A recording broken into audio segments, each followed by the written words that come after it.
Monsoon के आने में अगर देर हो जाए तो छटपटाहट महसूस होने लगती है, जैसे दिल्ली एनसीआर में हो रही थी, क्योंकि पूरे 19 साल बाद दिल्ली में 16 दिन की देरी से मॉनसून ने दस्तक दी।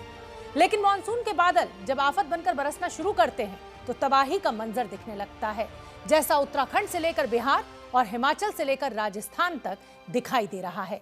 शुरुआत गुजरात के द्वारका से आई तस्वीरों के साथ करेंगे, जिसे देखकर लोग कह रहे हैं कि भगवान श्री कृष्ण ने संकट को अपने सिर पर ले लिया है।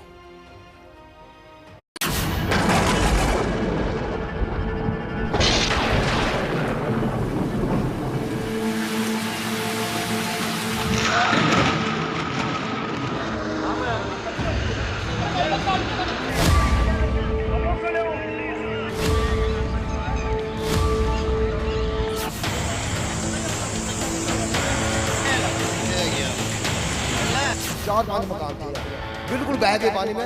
अभी जो 8-10 मकान आपको दिखाई दे रहे हैं वो भी जाने वाले हैं।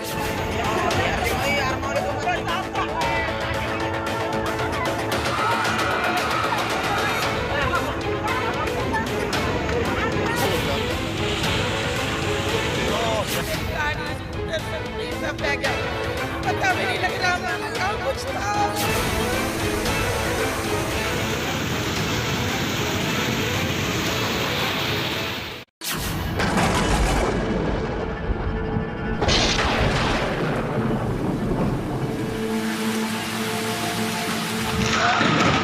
दहशत पैदा करने वाली आवाज और रोंगटे खड़े कर देने वाली तस्वीर,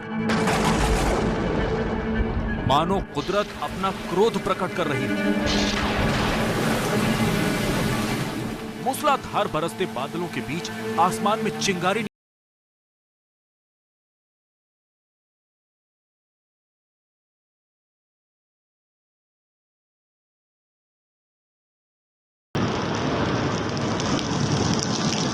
मंगलवार दोपहर 2:30 बजे का वक्त था जब गुजरात में भगवान द्वारकाधीश के मंदिर पर बिजली गिरी थी।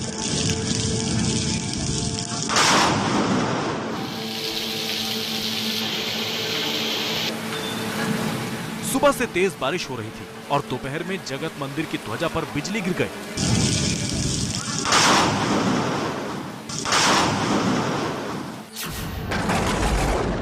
आवाज इतनी भयावह थी कि इलाके के लोग सुनकर दहशत से कांप उठे।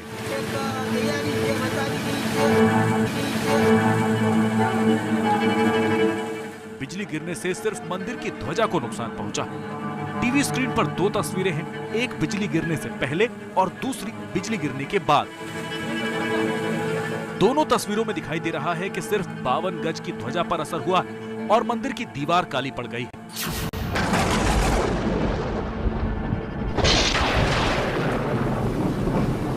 बिजली गिरने का ये वीडियो सोशल मीडिया पर पहुंचा तो वायरल हो गया।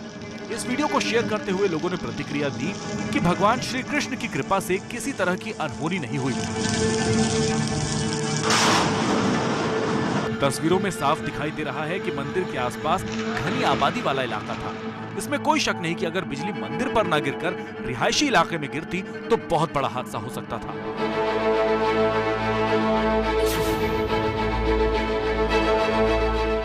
पचहत्तर खंभों पर बना 5 मंजिला ये मंदिर करीब 2200 साल पुराना है। मंदिर के जिस शिखर पर बिजली गिरी वो 78.5 मीटर यानी करीब 250 फीट ऊंचा है।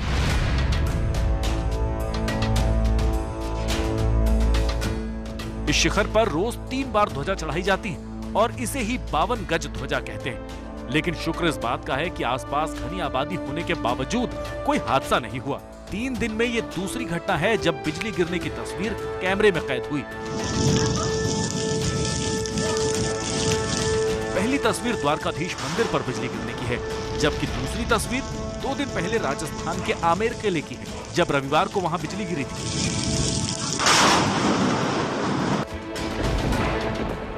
आमेर के किले के पास बने वॉच टावर पर कई लोग घूमने के लिए पहुंचे थे, लेकिन बिजली गिरने की वजह से 11 लोगों की जान चली गई थी, जबकि कई लोग घायल हो गए थे।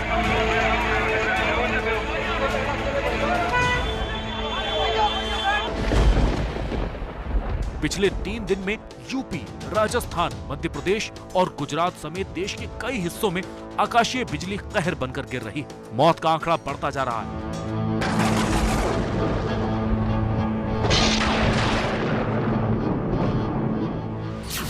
बिजली गिरना क्या है और कितना खतरनाक है वो समझिए।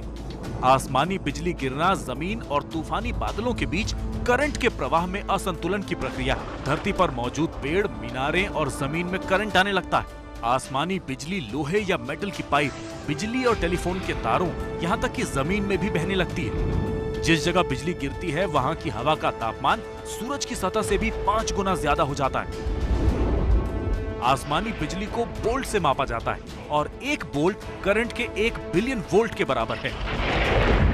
आसमानी बिजली का एक झटका हवा का तापमान 30,000 डिग्री सेल्सियस तक बढ़ा देता है।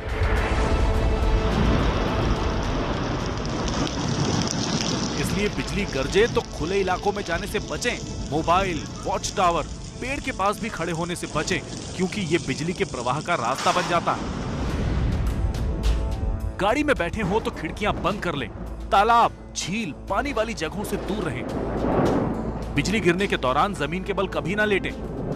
चट्टान के नीचे शरण ना लें। ग्रुप में हो तो अलग हो जाएं। मॉनसून का महीना शुरू हुआ है, यानी आकाशीय बिजली गिरने और हादसे की पूरी आशंका बनी हुई है। सावधानी रखेंगे तो दुर्घटना का शिकार होने से बचेंगे भी और दूसरों को भी बचा पाएंगे। अब आपको राजस्थान के फतेहपुर शेखावाटी लिए चलते हैं। रेगिस्तान के लिए मशहूर राजस्थान का वो इलाका जो भयंकर गर्मी के लिए जाना जाता है, जहां महज 10 दिन पहले अच्छी बारिश के लिए पूजा पाठ और यज्ञ किए जा रहे थे। लेकिन पहली बारिश में ही ऐसे हालात पैदा हुए कि लोगों की जान पर बन आई।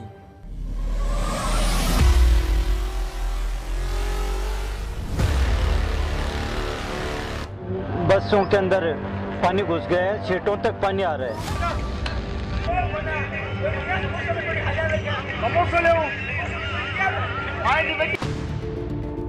यात्रियों से भरी इस बस ने शुभकामनाएं तो यात्रा के मंगलमय होने की दी थी, लेकिन शुभकामनाएं काम नहीं आई। तय मंजिल तक पहुंचने से पहले ही ये बस बारिश के पानी के बीच फंस गई।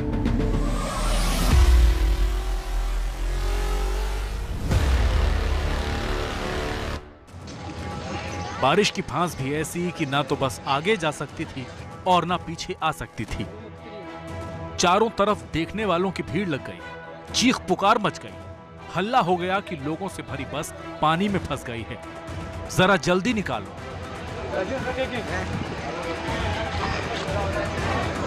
बस में बैठे यात्री मदद के इंतजार में खिड़की से बाहर देखते रहे। और ध्यान दीजिएगा, बस में ज्यादातर लोग सीट पर नहीं बल्कि सीट से ऊपर बैठे हुए थे, क्योंकि बस के भीतर भी लबालब पानी भरा हुआ था। बस में छोटे बच्चे भी मौजूद थे। कंडक्टर, ड्राइवर, किसी को समझ नहीं आ रहा था कि अब क्या किया जाए।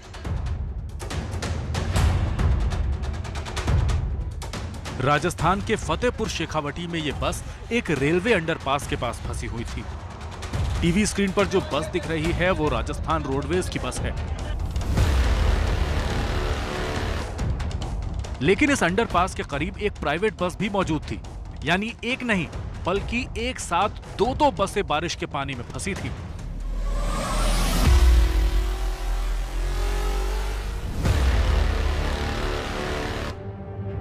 राजस्थान रोडवेज की बस में 18 यात्री सवार थे, जबकि फतेहपुर से खंडेला जा रही प्राइवेट बस में 20 यात्री थे।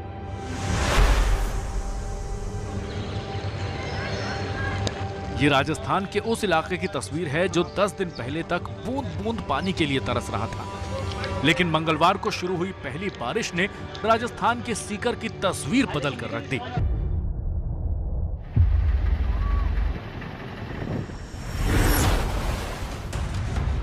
मंगलवार शाम को तेज बारिश हो रही थी और जब ये बसें अंडरपास से गुजर रही थीं, तो पानी के बीच में ही बंद हो गई। ड्राइवर की तमाम कोशिशों के बाद भी बस 1 इंच भी नहीं खिसकी और इसके बाद वहां अफरा तफरी मच गई। मदद के लिए नगर पालिका के कर्मचारियों को बुलाया गया। 2 घंटे तक बस को बारिश के पानी से निकालने की मशक्कत होती रही। पूरे 2 घंटे बाद बस को खींचकर बाहर निकाला गया।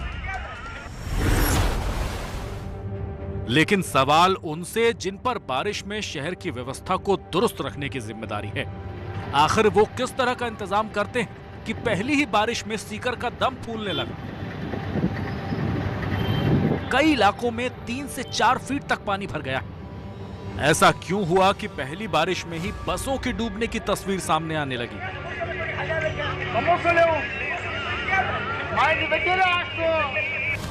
सवाल उन बस ड्राइवरों से भी है जो इतना पानी देखने के बावजूद रुकने की बजाय पार कर जाने पर आमादा थे। बस ड्राइवरों की ऐसी ही हिमाकत की तस्वीर महाराष्ट्र के महाड़ से मंगलवार को आई थी। तस्वीर देखकर ऐसा लग रहा है कि एक बस पानी के बीच से गुजर रही, लेकिन हकीकत यह है कि महाराष्ट्र के महाड़ में तेज बारिश के बाद नदी का पानी पुल के ऊपर से बहने लगा था। बस उसी पुल से होकर गुजर रही है जिस पर पानी बढ़ता जा रहा है। तस्वीरें डरावनी हैं, क्योंकि किसी भी पल पानी का बढ़ता वेग किसी हादसे को न्योता दे सकता था। लेकिन गनीमत यह रही कि बस पुल को पार कर जाती है।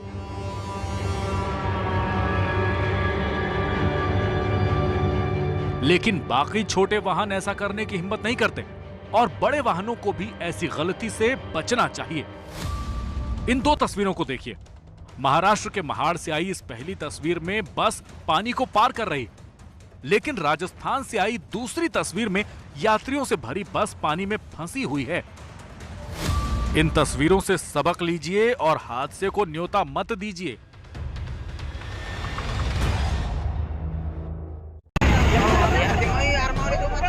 और हादसे को न्योता देना किसे कहते हैं, ये महाराष्ट्र के जालना से आई तस्वीरें बता रही हैं। तस्वीर का शुरुआती हिस्सा देखकर आपको ये लग सकता है कि पानी का वेग शायद बहुत ज्यादा नहीं है। घुटनों से कुछ नीचे तक पानी को लोग एक दूसरे का हाथ पकड़कर पार कर जाएंगे।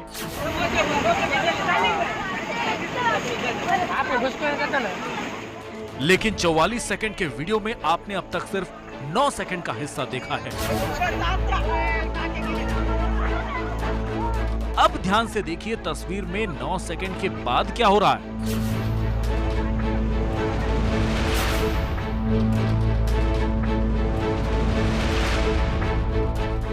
तस्वीरों में सफेद रंग का कुर्ता धोती पहने शख्स का हाथ पकड़कर उसे इस पार लाने की कोशिश हो रही थी, लेकिन अचानक संतुलन बिगड़ जाता है। आंखों के सामने बुजुर्ग पानी की तेज रफ्तार में बहते हुए दिखाई देते हैं। हड़कंप मच जाता है, शोर होने लगता है, क्योंकि बुजुर्ग पानी में बहते हुए पहले ऊंचाई वाले हिस्से से नीचे गिरते हैं और फिर बहाव के साथ बहने लगते हैं। गुजरते पल के साथ दहशत बढ़ती जाती है। तस्वीर में बुजुर्ग का सिर्फ सिर दिखाई दे रहा होता है।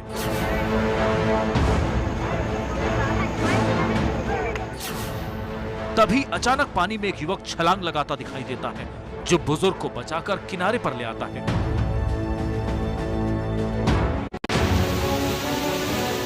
हिंदुस्तान के कोने कोने में बादलों के वार से धरती छलनी होती दिखाई दे रही है। पिछले 3 दिन से सैलाब के सितम की तस्वीरें सामने आ रही हैं। सोमवार को हिंदुस्तान ने पहाड़ की बाढ़ के प्रहार की ये तस्वीरें देखी थी। धर्मशाला के बेहद मशहूर पर्यटन स्थल मैक्लोडगंज से सिर्फ 2 किलोमीटर दूर भागसूनाग से आई ये तस्वीरें थी, जहां गाड़ियां खिलौने की तरह बहती हुई दिखाई दे रही थी। जिस जगह तबाही का सैलाब आया था, वहां एबीपी न्यूज पहुंचा है। संवाददाता सचिन दिखा रहे हैं कि कैसे पूरे इलाके को मलबे ने ढक दिया है। लोगों के घरों में पीने के पानी की सप्लाई टूट चुकी है। बाल्टी में पानी भरकर दूसरी जगहों से लाया जा रहा है, लेकिन भागसूनाग में सैलाब आया नहीं था, बल्कि बुलाया गया था। तबाही की जो तस्वीरें देश ने देखी, वो प्रकृति से छेड़छाड़ का नतीजा है। कैसे, सुनिए। ये सारे प्रकृति के साथ छेड़छाड़ का नतीजा है, जो कि लोगों ने अवैध पुलियां डाल के पानी के बहाव को रोक दिया है। उस वजह से ये सब नुकसान झेलना पड़ रहा है।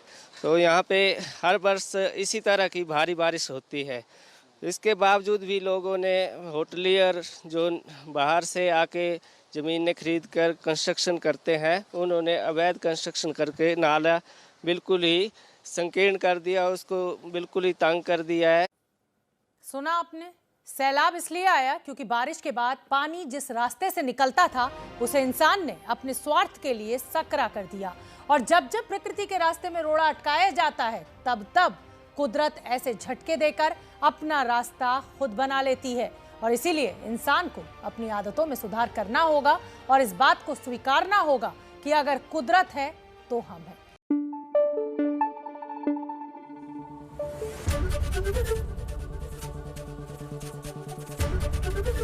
ABP न्यूज आपको रखे आगे।